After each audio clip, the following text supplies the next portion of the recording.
What's up, guys? Welcome to Daily Dose of Reddit. This is your host, Zach, and today's subreddit is r/StoriesAboutKevin.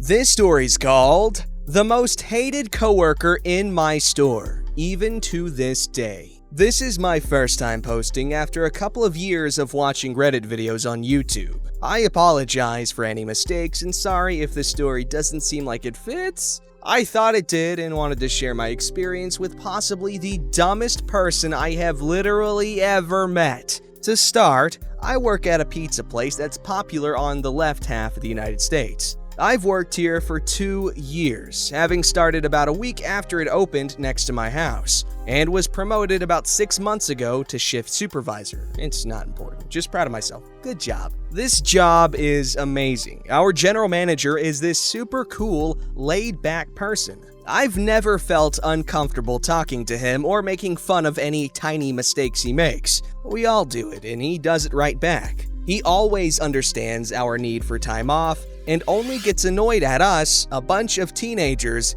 if we call out a lot. Not often. The crew is very friendly and we have no problem poking fun at each other. Most of us recognize when we've taken things too far. Most of us. About a year after I was hired by a senior shift supervisor, the lady I called my work mom until she was forced to move locations, we realized we needed more crew. Okay, easy. She got to hire one more person at this time. He ended up being our Kevin.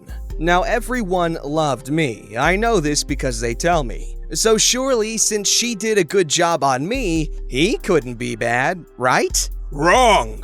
Kevin proved rather quickly to be unteachable. Unfortunately, our location is pretty popular. I'm almost certain we make the most money in the entire company. Even on a slow Wednesday, we can end up having made about $4,000. On any given Friday or Saturday, the busiest days of the week, we can make between $6,000 and $7,000. So as you've guessed, our environment was fast-paced during the rush, right after people were getting home and decided they didn't want to cook. Kevin was slow. We decided, okay, he's new, he will get faster. He did not. Kevin took forever, even on a pepperoni pizza. Up to 5 minutes sometimes. Can you imagine how long he took on our Supreme? Which I can make without looking at a ticket in less than 2 minutes? We had more complex pizzas than that too. Often we had to tell him to make room on the line while he was doing this. He took up the whole space if he could. That's something I did not understand. This kid was the skinniest boy ever. Skin and bones. About 5', 6, or 8. He didn't understand when we had to shove his pizza down the line for him to keep making it so we could start on the next one. Kevin also did not understand when he needed to stop. He loved to talk. I, an introvert until proven otherwise, don't mind it. I have siblings and an obnoxious family, and the crew of mostly boys was loud and rambunctious. I was one of 3 females at the time out of 20. Kevin just did not know how to shut up. He would make a point to talk over people, he repeated his stories a lot, and he would continuously act like he was better, being the new kid of people who had worked here since the start. This was my first job. I've never had another one. Kevin had had a job previously at a grocery store. None of us really understood what happened, but we were later told by Kevin himself that his position was terminated, so they had to let him go. Oh, it was making sense. He got fired from his last job, probably from the same garbage he was doing now. We could not do the same without paying unemployment, already high in my company. So the general manager let it ride out. He did not change. In fact, as he felt more confident in his position, he got worse. He often bossed me around. Again, I was one of 3 females at the time. I did not like this. Why? For one, I was his senior. 2, he also spoke rudely about and to work mom, the one who hired his dumbass. He was just sexist, the entire crew decided. The guys didn't let him get away with this, and work mom made sure to chew him out for his behavior. He humbled, but not enough. This kid made comments continuously, still trying to act all high and mighty. He was lazy. He complained that the cheese boxes were too heavy to carry from our walk-in to the make line. Truthfully, the boxes can be heavy and the distance can be far, but the store is still pretty small and most of us can carry at least 2 of these boxes at a time across the way. I can carry 3. I do not work out, nor have I ever. He was just like that, I guess. Back to his comments. Kevin liked to call me names. His favorite was calling me a mini work mom. I did not mind this. I loved her. She could be a little overbearing sometimes, but she was always nice to everyone, kept in mind our own lives, and would occasionally order snacks for the closing shift, way after she left. It was fun with her, and it was enough that if one of the guys didn't want to beg her for food, they'd come to me. All I would have to say is, "Work, Mom, I want brownies from Papa John's," or whatever from wherever, and she would have it delivered for us. I guess I was her favorite. Probably still am, but snacks are snacks! Anyway, like I said, I liked her, so I didn't mind being called her Minnie. It made sense, too. I often was telling him to be more careful of what he was doing, or to stop being lazy and come help on the frickin' make line, using those words. I did this only to him and the other female crew once. Both times I earned a soft, "Oh, crap," from the general manager standing next to me. Both times he raised his eyebrows and was like, "Damn, she snapped, huh?" He did not stop me, though. Kevin hated me for some reason. I didn't take his crap. I narked on him when he was doing crap he wasn't supposed to, or refused to listen to anyone. This was most of his write-ups. There came a day that the crew leader and assistant manager, both amazing dorks, were screwing around and making everyone laugh. As I was laughing, I walked by Kevin to hang a ticket. He had the nerve to look me in the eye and go, "They're autistic." I just told him to shut the front door. Neither of them were, and he clearly had used it as an insult or slur of some kind. I then immediately went to work mom and told her that when she got back from her break, we needed to talk about Kevin, and we did. She pulled me in the walk-in with our general manager and told me to tell the story. I did, and I cried. Honestly, my tears were panic. I hated how he spoke. My little brother is autistic, and as much as I make fun of said brother at home, the kid makes fun of himself most times, I love him. And if anyone ever made a remark like that in front of or to him, I would probably snap their stupid little neck. Looking back, the tears really laid it on thick. The only other time I had cried to them was when a different guy, who also thought he was above everyone else, was discriminating against me a couple of weeks after I, a 16-year-old girl, had started. They took what I said and let me sit in my car to calm down. He got written up and a talking to for speaking about his bosses that way. The general manager came to me while I sat in a panic and calmed me down, affirming that he doesn't want me or anyone else to be uncomfortable. He didn't want me to leave. I'm a great employee, etc., etc.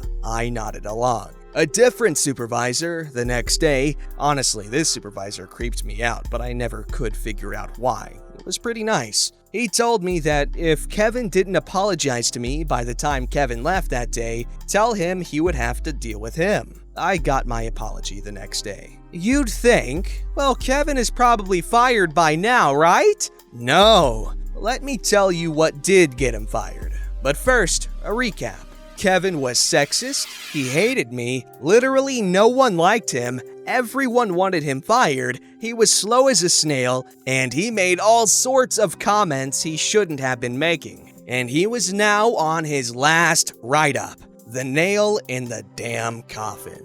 His stupid comments again. You would think he'd learned. We all thought he would learn to be more careful. Well, not only was Kevin sexist, he was a racist bastard, surrounded by Latinos, Hispanics, I don't know the right word for them, mostly mixed people. I, work mom, the general manager, the assistant manager, and the crew leader were white. That was it. Now, Kevin did not necessarily make a comment. No, the way our system works, we can keep track of customers using their phone numbers. How convenient. He went into the profile of one of the guys, whose family literally came from Mexico, and put in all the little note slots, racist things. I don't want to go into too much here, but a lot of it was, "Make America great again," and "Build the wall," and "Get out of America."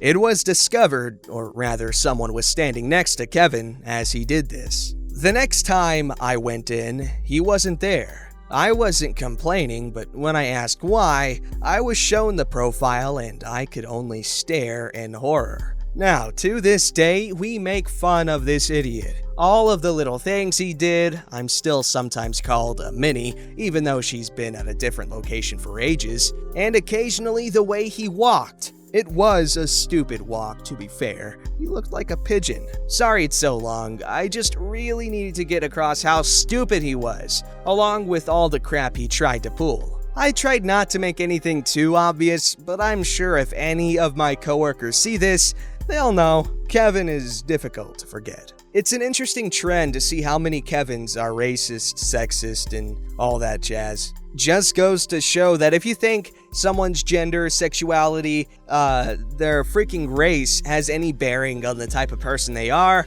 you're probably stupid. And before someone tries to call me out on a stupid technicality, race and culture are different. Culture can shape the type of person you are, but race, that's different. It's just basically how you look. This story's called My Dad is a Kevin. So after reading stories about Kevin, I have come to the realization that my dad is the most Kevin I know. This is going to be a long read. I hope you enjoy these stories. Nothing that really traumatized me or my family. We just look back at these tales of caution and laugh. These are all old stories, as my dad has not been in my life for the last 16 years. I am 34 now, so you can do the math. My parents split when I was 6, and my mom, having sole custody of myself and my 2 siblings, dedicated her life to snuffing out any Kevin traits that may have been passed down through his genes. I am proud to say that I am not a Kavina and more like a Phoebe from Friends kind of person. Thank you, Mom. Now on to some Kevin dad stories. When my dad was 9, he and my uncle, his younger brother, wanted to see who could toss the largest rock into a river near their house. This river was fast flowing and emptied into the Atlantic Ocean. Dad found the largest boulder he could lift, held it over the side of a bridge, and forgot to let go. He was fished out by a neighbor. My dad was attacked by a tiger. My parents met in the military. They were stationed at a base near Winnipeg, Manitoba. My dad took my mom on a date to the zoo.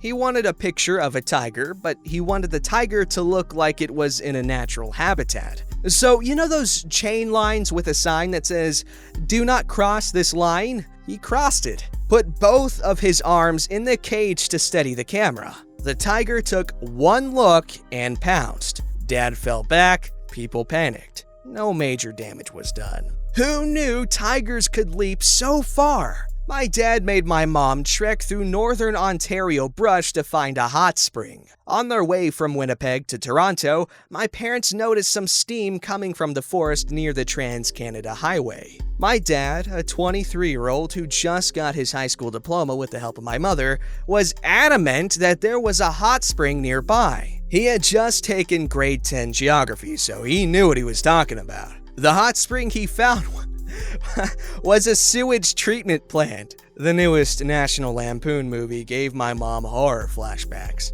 My dad was chased down the highway by a cow moose. Same road trip. Dad saw a baby moose at the side of the road and decided this was his Disney princess moment. Mom warned him not to get close, but he wanted a picture of the baby moose up close. Well, out comes Mama charging at full speed. My mother, who was behind the wheel at the time, had the car in neutral so it could roll forward slowly while Dad ran back to the car, hopped in the passenger side, and they sped off. Mama was still chasing them for a good few minutes, which felt like hours. By the way, this trip from Winnipeg to Toronto was for their wedding. I don't know why my mom didn't see any red flags. Love is blind. My dad almost electrocuted himself. When our family was transferred to a Canadian Air Force base in Lahr, Germany, we got an unfurnished apartment. At this point, it's mom, dad, older brother, and myself. The unfurnished apartment had no light fixtures in the walls or ceiling, just exposed wire. My dad wanted to know if the wires were hot, so he touched one, blasted back a few feet, and was burned, but not dead. My dad left me unsupervised on a 4th floor balcony with no ledge. The same apartment as before, property owners were renovating balconies. My dad had the day off and my mother had a shift on base. Mom told dad to make sure the patio door is shut and locked, so brother, 3 or 4 at the time, and I, just turned 2, don't go on the balcony. She comes home after work to see dad sleeping on the couch, balcony door wide open, and me looking over the edge. Mom had to give me the most calm, "Come give mommy a big hug," she could muster while screaming internally. Dad didn't know what was wrong. Dad has crashed every vehicle he has owned. Every car, truck, dirt bike, motorcycle, boat, you name it. He is the reason Ontario premiums are high. Once he crashed the family car on a quiet pedestrian road, going 30 kilometers an hour into a parked tow truck, in front of a house where a large Greek family was having a party. My older brother and I were in the car. It was a write-off. A Greek grandma gave my brother and I candy. My dad has had 2 kitchen fires that I know of, and one wasn't even in his own house. We were visiting friends of the family we met on base in Germany. These people are still in my life, and they are considered aunt, uncle, and cousins. My dad went to make fries, and while waiting for the pot of oil to heat up, he took a nap. Same thing happened in his own apartment years later. Icing on the cake? My dad was a Toronto firefighter at the time. He's retired now, so Toronto citizens, you can sleep well. There are way more stories, but this is enough to get my point across. It is kind of therapeutic to get these off my chest and onto the internet. TLDR, my dad is an idiot. Oh, the kitchen fire thing. I have a story for you guys, okay? It's a bit of a Kevin moment on my part. So my mom was cooking something. I don't know what the hell she was doing, but she's a dummy, okay? And somehow she caught the food in the pot on fire. Okay, and my room was just down the hall from the kitchen. Okay, so I see and smell the smoke, and so I go to the kitchen to see what the hell is going on. And I'm just like, there's this freaking pressure cooker, okay, with the lid off, and there's just fire coming out of it. I'm like, oh my God, what do I do?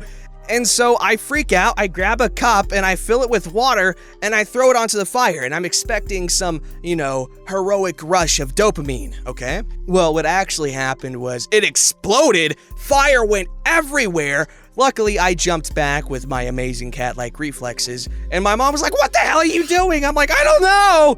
And then she put the lid back on the pot and sealed it, and so, as you know, fire burns oxygen, so it needs oxygen to burn. And eventually the fire went away. And then the house was absolutely just freaking filled with smoke. We had to open all the doors and windows, and my dad took us kids back to his gas station so we could hang out there. My poor little brother was straight up traumatized by that. Like, if you just screamed, "Fire!" he'd be like, "Ah!" Anyway, I was unaware of the whole grease fire rule that you can't throw water on it. You want to know the kicker? I was 16. Don't forget to like, subscribe, and hit that bell to never miss an episode.